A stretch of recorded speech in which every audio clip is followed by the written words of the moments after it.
23 মাস বয়সী SMA নামক জটিল রোগে আক্রান্ত মনুশ্রীর চিকিৎসা বাবদ এবার আর্থিক সহযোগিতার হাত বাড়িয়ে দিল গোমতী ত্রিপুরা অটোরিক্সা মজদুর সংঘ।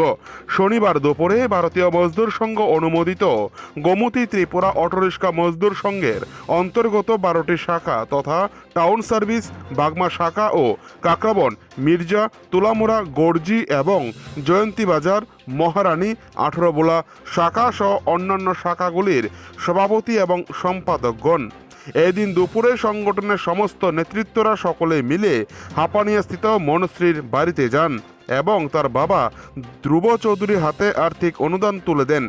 সকলে মনুশ্রীর দ্রুত আরোগ্য কামনা করেন এবং আর্থিক সহযোগিতা পেয়ে মনুশ্রীর পিতা ও তাদের প্রতি কৃতজ্ঞতা জ্ঞাপন করেন। এদিন রাজা সাহার সহযোগিতায় সাহায্যের হাত বাড়িয়ে দেওয়া সম্ভব হয়েছে বলে মনে করছে সংগঠনের নেতৃত্বরা। এদিন সংগঠনের তরফ থেকে উপস্থিত ছিলেন ঠেকা মজদুর সংঘের গোমতী জেলা কনভেনার গৌতম দাস, গোমতী ত্রিপুরা অটোরিক্সা মজদুর সংঘের সভাপতি মুক্তুল হোসেন, সম্পাদক প্রদীপ মজুমদার, জেলা অফিস সম্পাদক প্রসেনজিৎ রায় সহ প্রমুখ নেতৃবৃন্দ। যেভাবে গোমতী জেলার অটোরিক্সা শ্রমিকরা তাদের কষ্টার্জিত টাকা যেভাবে আর্থিক সহায়তার হাত বাড়িয়ে দিয়েছে তা খুবই প্রশংসার যোগ্য বলে মনে করছে গোটা জেলাবাসী।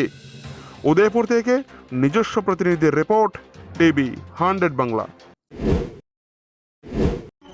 আমরা ভারতীয় মজদুর সংঘ গোমতী জেলার অন্তর্গত গোমতী ত্রিপুরা অটোরিক্সা মজদুর সংঘের নিয়ন্ত্রণে আমাদের উদয়পুর মহকুমায় যে 15টা ব্রাঞ্চ আছে, সেই ব্রাঞ্চের শ্রমিকরা তাদের